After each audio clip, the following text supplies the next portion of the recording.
crois que dans l'Égypte ancienne, tout le monde espérait la vie éternelle. Mais la vraie question, c'est qui y avait réellement droit? Parce que contrairement à l'image qu'on nous vend depuis des siècles, l'immortalité n'était pas une promesse. C'était un privilège, rare, sélectif et souvent refusé. Dans cette vidéo, tu vas découvrir une vérité dérangeante. Dans l'au-delà égyptien, la majorité des morts étaient déjà condamnés. Pas par leurs péchés, mais par leur place dans la société. Et ce système était bien plus cruel que tu ne l'imagines. Reste jusqu'au bout, parce que ce que les Égyptiens craignaient le plus, ce n'était pas l'enfer, c'était l'oubli. Imagine une chose, tu viens de mourir sur les rives du Nil, ton cœur bat encore dans ta poitrine, mais ton corps, lui, est immobile. Pour toi, ce n'est pas la fin. C'est le début du voyage le plus dangereux de ton existence. Les Égyptiens n'avaient aucune certitude. La mort n'était pas une récompense, c'était une épreuve. Une épreuve longue, complexe et profondément injuste. Parce que dès les premières étapes, une question se pose. As-tu seulement les moyens d'exister après ta mort? Car pour survivre dans l'au-delà, il ne suffisait pas d'être bon. Il fallait être préparé. Et surtout, être reconnu. Contrairement à une idée reçue, les Égyptiens ne parlaient pas d'une âme unique. Ils en distinguaient plusieurs. Le Ka, ton énergie vitale. Le Bela, ta personnalité, capable de voyager. Et surtout, le nom, le Run. Sans ton nom, tu n'étais rien. Être effacé des mémoires, c'était pire que mourir. C'était une seconde mort, définitive. Et dès maintenant, retiens ceci. L'immortalité dépendait d'un réseau, de prêtres, de scribes, de descendants, de richesses. Sans eux, ton voyage s'arrêtait avant même de commencer. Prenons un exemple concret. Un paysan, appelons-le Menna. Menna travaille toute sa vie dans les champs. Il honore les dieux. Il respecte Maat, l'ordre cosmique. Mais Menna n'a pas de tombe décorée, pas de texte funéraire, pas de statue à son image. Son nom n'est gravé nulle part. Quand il meurt, son Ka n'a nulle part où revenir. Son Ba n'a aucun support matériel pour se reconnaître. Et son nom disparaît. Pour les Égyptiens, Menna n'accède pas à l'éternité. Il s'éteint silencieusement. À l'inverse, prenons un homme comme Ti, un haut fonctionnaire de la 5e dynastie. Son mastaba à Saqqara est immense. Ses murs racontent sa vie. Son nom est gravé des dizaines de fois. Pourquoi autant de répétitions? Parce que chaque inscription est une assurance. Plus ton nom est écrit, plus tu existes longtemps. Ti est nourri par les offrandes, par les prières, par la mémoire collective. Menna, lui, n'a rien. Et ce n'est pas une métaphore, c'est une condamnation. Et maintenant, accroche-toi bien, parce que même les riches n'étaient pas tous sauvés. Car après la mort, une épreuve attend chaque défunt. La pesée du cœur. On t'a sûrement raconté que tout le monde passait ce jugement. C'est faux. Seuls ceux qui avaient accès aux textes funéraires pouvaient espérer s'en sortir. Au départ, ces textes s'appelaient les textes des pyramides, et ils n'étaient réservés qu'à une seule catégorie d'êtres humains, les rois. Sous l'Ancien Empire, le pharaon n'est pas un homme comme les autres. Il est un dieu vivant. Quand il meurt, son destin est clair. Il rejoint les étoiles impérissables. Mais le reste de la population, silence total. Aucune promesse, aucune description de leur sort. Les textes des pyramides ne mentionnent pas les paysans, ni les artisans, ni même les fonctionnaires moyens. Pour eux, l'au-delà n'existe pas encore. Ce n'est que plus tard, avec le Moyen Empire, qu'apparaissent les textes des sarcophages. Une version démocratisée de l'immortalité. Mais attention au mot « démocratiser ». Ces textes coûtent cher, très cher. Il faut payer un scribe, acheter un cercueil, avoir une tombe. Autrement dit, seules les élites provinciales y ont accès. Le peuple, lui, reste à la porte de l'éternité. Et même avec ces textes, rien n'est garanti. Car lors du jugement, le cœur du défunt est pesé face à la plume de Maat. S'il est trop lourd, il est dévoré par Ammit, une créature composite, crocodile, lion, hippopotame. Mais voici ce qu'on oublie souvent. Ammit ne punit pas, elle efface, il ne reste rien. Pas d'âme errante, pas de souffrance éternelle, juste le néant. Et là encore, les inégalités frappent, parce que pour réussir cette épreuve, il fallait connaître les formules exactes, les confessions négatives, les mots à dire, l'ordre précis, une erreur, et tout s'arrête.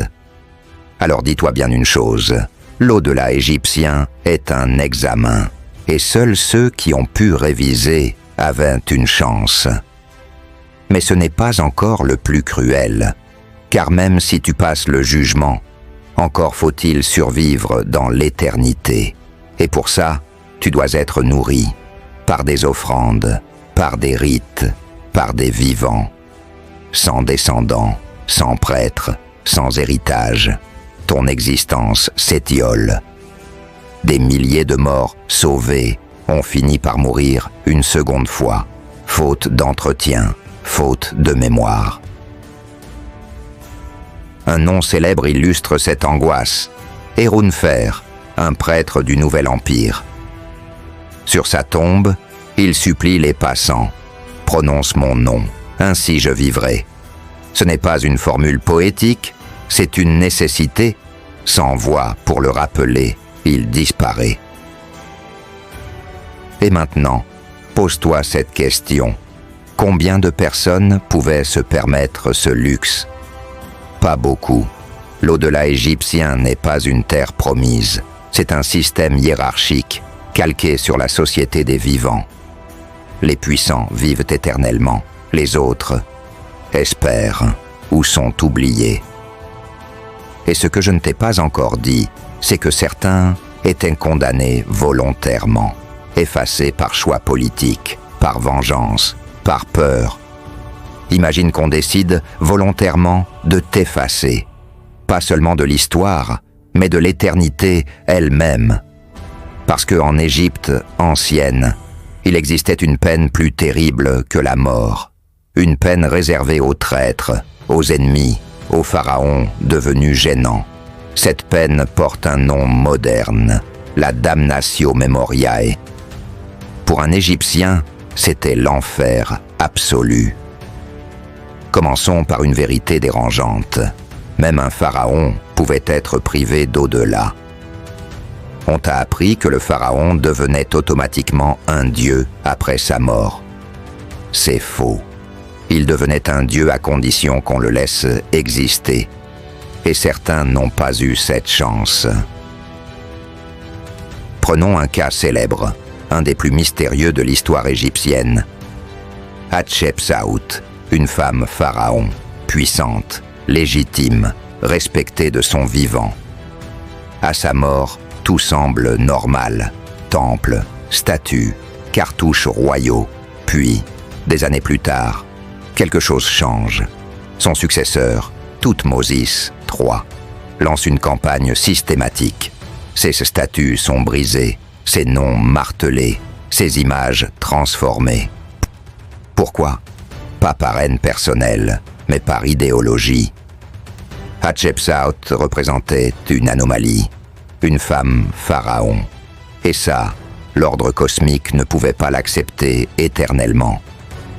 Alors, on fait pire que la tuer. On tente de la faire disparaître pour l'éternité. Pour un Égyptien, détruire le nom et l'image, c'est attaquer directement le Ka et le Ba. Sans visage, l'âme ne se reconnaît plus. Sans nom, elle ne répond plus aux offrandes. Hatshepsut a failli subir la pire condamnation possible, ne plus jamais être rappelée par les vivants. Et si aujourd'hui nous la connaissons encore, ce n'est pas grâce aux Égyptiens, mais grâce aux archéologues. Autre exemple, encore plus radical, Akhenaton. Le pharaon hérétique, celui qui a voulu abolir les anciens dieux pour imposer un culte unique à Aton, le disque solaire. De son vivant, Akhenaton bouleverse tout, les temples, les prêtres, l'ordre millénaire. À sa mort, la riposte est violente, ses statues sont détruites, son nom effacé, sa capitale, Akhetaton, abandonnée. Les Égyptiens ne veulent pas seulement tourner la page, ils veulent annuler son existence. Pourquoi ?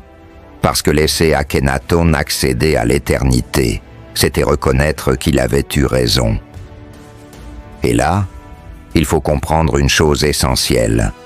La religion égyptienne n'est pas seulement spirituelle, elle est politique. Contrôler l'au-delà, c'est contrôler la légitimité. Si ton ennemi survit après la mort, il peut encore agir, encore influencer, encore être invoqué. Alors, on l'efface.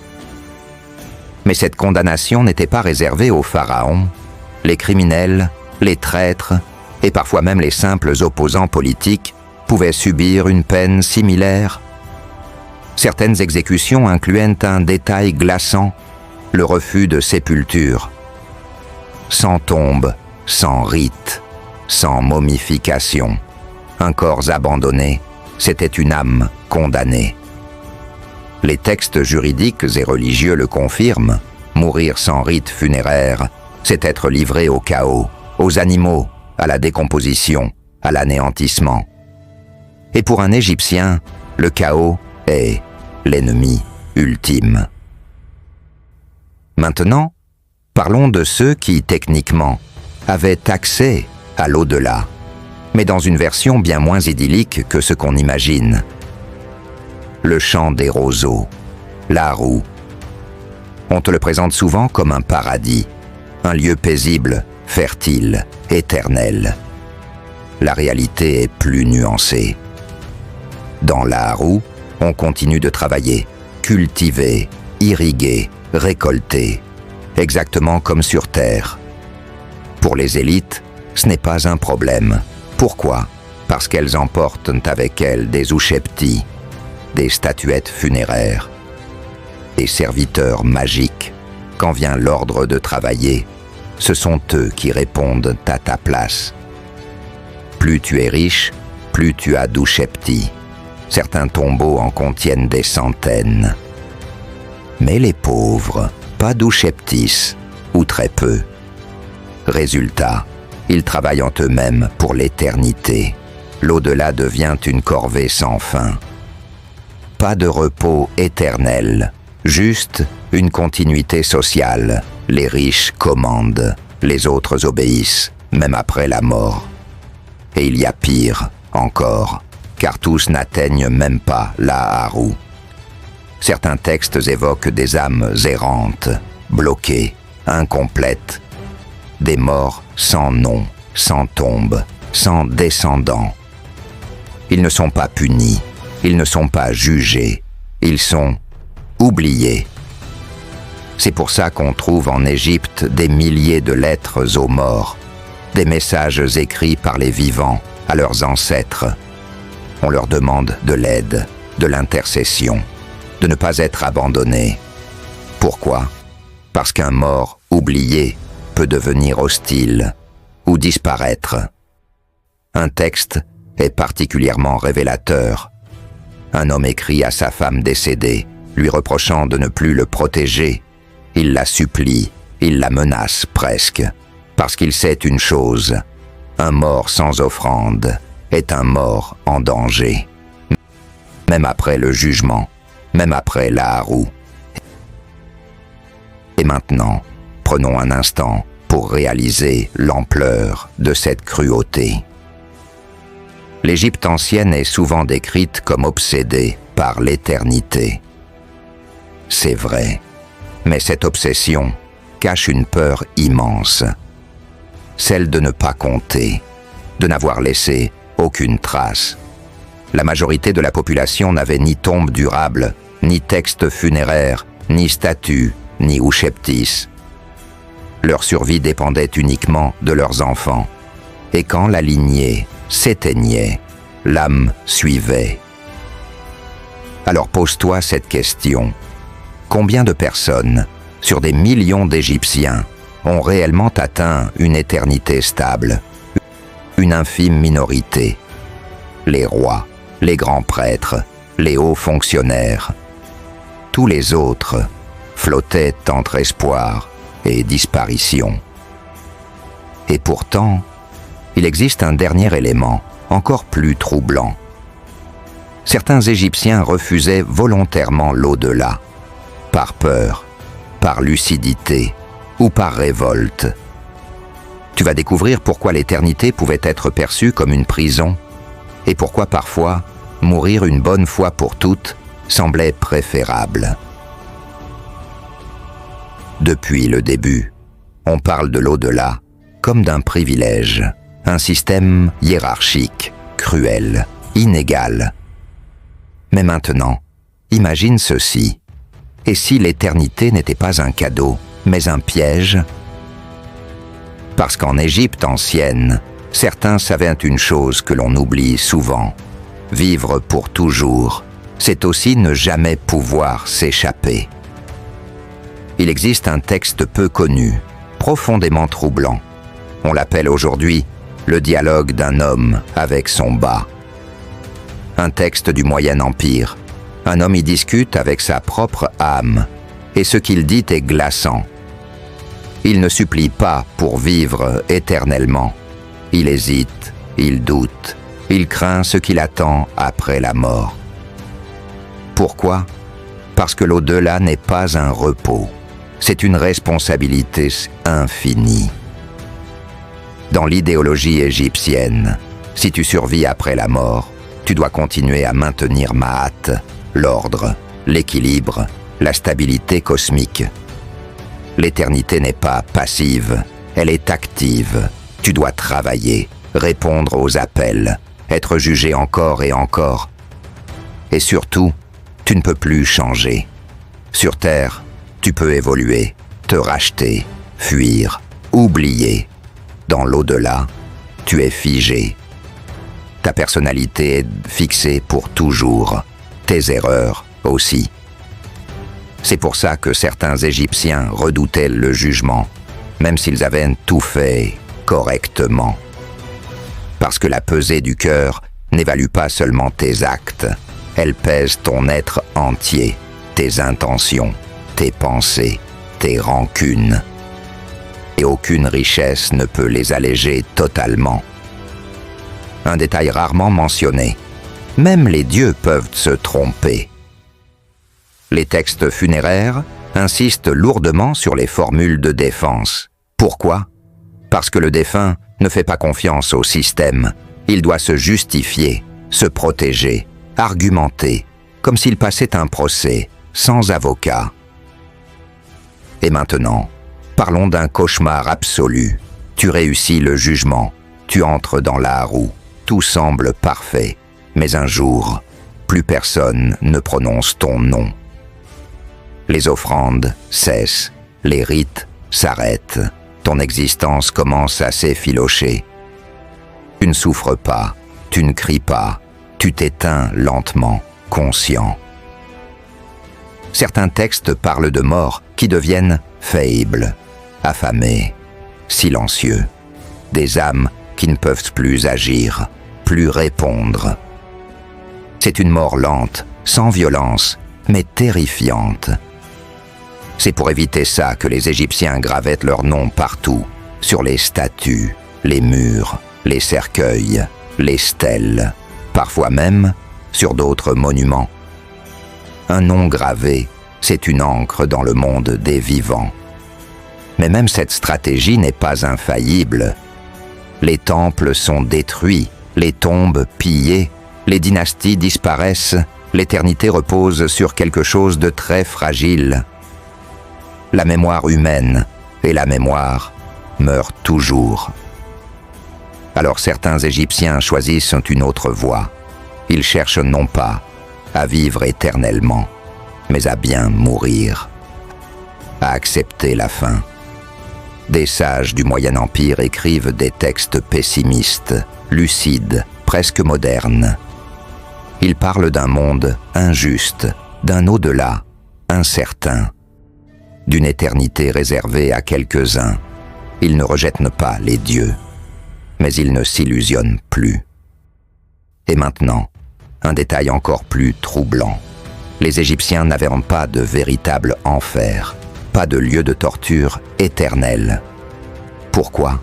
Parce que leur plus grande peur n'était pas la douleur, c'était la non-existence. Être mangé par un mythe, être oublié, être effacé, c'est pire que brûler. Et cette peur explique tout, les pyramides, les momies, les rituels. Ce n'est pas un amour obsessionnel de la mort, c'est une panique organisée. Regarde les chiffres, des millions de morts, quelques milliers de tombes monumentales, quelques centaines de noms encore connus aujourd'hui. Ça veut dire une chose, la majorité des Égyptiens ont disparu pour toujours. Exactement ce qu'ils redoutaient, et pourtant, ils ont accepté ce système. Pourquoi ? Parce qu'il reflétait le monde des vivants. Les puissants dominent, les humbles espèrent, les oubliés disparaissent. Même les dieux n'y échappent pas. Alors pose-toi cette question finale. L'Égypte ancienne croyait-elle vraiment en l'égalité devant la mort ? Ou utilisait-elle l'au-delà comme un prolongement du pouvoir terrestre ?